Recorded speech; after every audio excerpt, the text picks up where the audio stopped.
Hi. We can know heaven and hell by living this world. Heaven and hell are read in English through YouTube. The extra people have a lot of love in their faith and hope to enter the kingdom of heaven. Thank you. Heaven and hell. Divine worship in heaven. 221. Divine worship in the heavens is not unlike an externals, divine worship on the earth, but in internals it is different. In the heavens, as on earth, there are doctrines, preachings and temples. The doctrines agree as to essentials, but they are doctrines of more interior wisdom in the higher heavens than in the lower. The preachings are in accordance with the doctrines, and as they have houses and palaces, Ben 183190, so they have temples in which the preaching takes place. Such things exist in the heavens, because the angels are being continually perfected in wisdom and love. For they have, as men have, understanding and will, and both their understanding and their will are capable of being continually perfected. The understanding by means of the truths of intelligence, and the will by means of the goods of love. The understanding is receptive of truth, and the will of good. As all things have relation to truth and good, so everything of man's life has relation to understanding and will. Angels are perfected to eternity. 222. Divine worship itself in the heavens does not, however, consist in going to church and in listening to sermons, but in a life of love, charity and faith in accordance with doctrines. Preachings in churches serve solely as means of instruction in matters of life. I have talked with angels about this, and have told them that it is believed in the world that divine worship consists solely in attending church, listening to sermons, observing the sacrament of the supper 3 or 4 times a year, and performing other acts of worship prescribed by the church, also finding time for prayers, and then behaving devoutly. The angel said that these are outward acts that ought to be done, but are of no avail unless there is an internal from which they proceed, which is a life in accordance with the precepts that doctrine teaches. 223. That I might learn about their meetings in temples, I have been permitted at times to attend and to hear the preaching.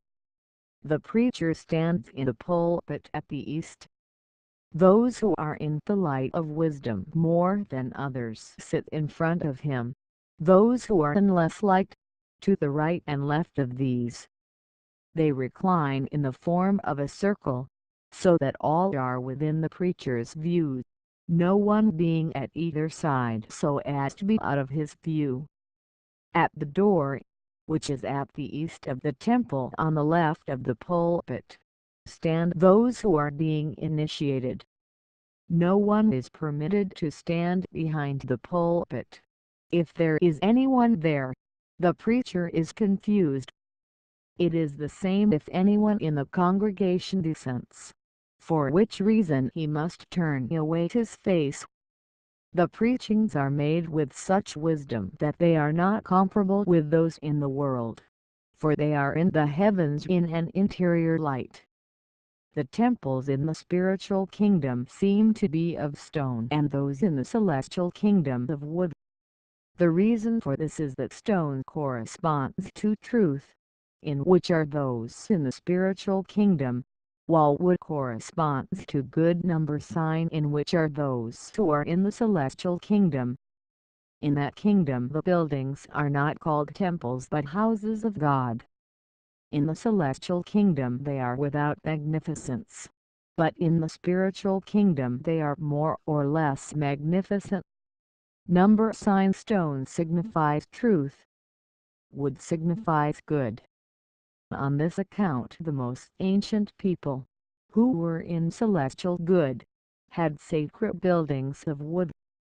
224. Moreover, I talked with a preacher about the holy state in which those are who listen to the preachings in the temples. He said that everyone is pious, devout and holy in accordance with his interiors, and these interiors are formed of law and faith, in which is what is holy itself, because the divine of the Lord is in them.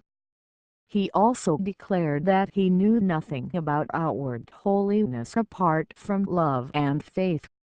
When he thought of external holiness separate from love and faith, he said that possibly it would be something counterfeiting holiness in outward appearance, either acquired by art or hypocritical, and that some spurious fire from the love of self and the world may kindle it and keep it going. 225. All the preachers are from the Lord's spiritual kingdom, none from the celestial kingdom.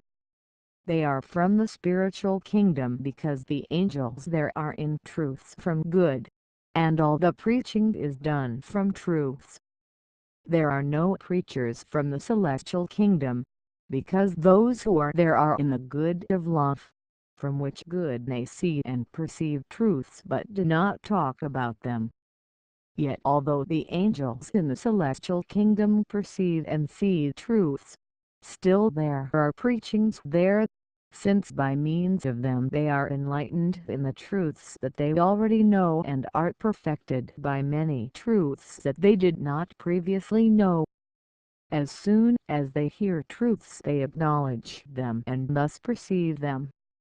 They also love the truths that they perceive, and by living in accordance with them, they make them to be of their life, declaring that to live in accordance with truths is to love the Lord. To love the Lord and the neighbor is to live in accordance with the Lord's commandments. 226.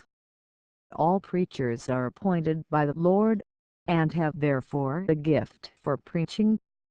No one else is allowed to teach in the temples. They are called preachers, but not priests. They are not priests because the priesthood of heaven is the celestial kingdom, for priesthood signifies the good of love to the Lord, grave accent, and those in the celestial kingdom are in that good. The royalty of heaven, however, is the spiritual kingdom, for royalty signifies truth from good, in which are those who are in the spiritual kingdom.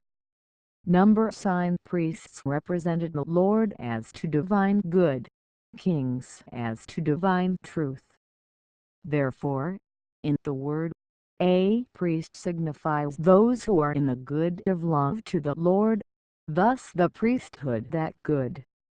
A king in the word signifies those who are in divine truth, and royalty truth from good. 227. The doctrines in accordance with which the preachings are, all look to life as their end, and none to faith separate from the life. The doctrine of the inmost heaven is more full of wisdom than the doctrine of the middle heaven, and thus more full of intelligence than the doctrine of the lowest heaven. For, in each heaven, the doctrines are on a level with the perceptions of the angels. The essential of all the doctrines is to acknowledge the Lord's divine hume. Next, I will post the power of the angels of heaven. Divine worship in heaven. If your life has helped your faith, please click on the subscription. Thank you.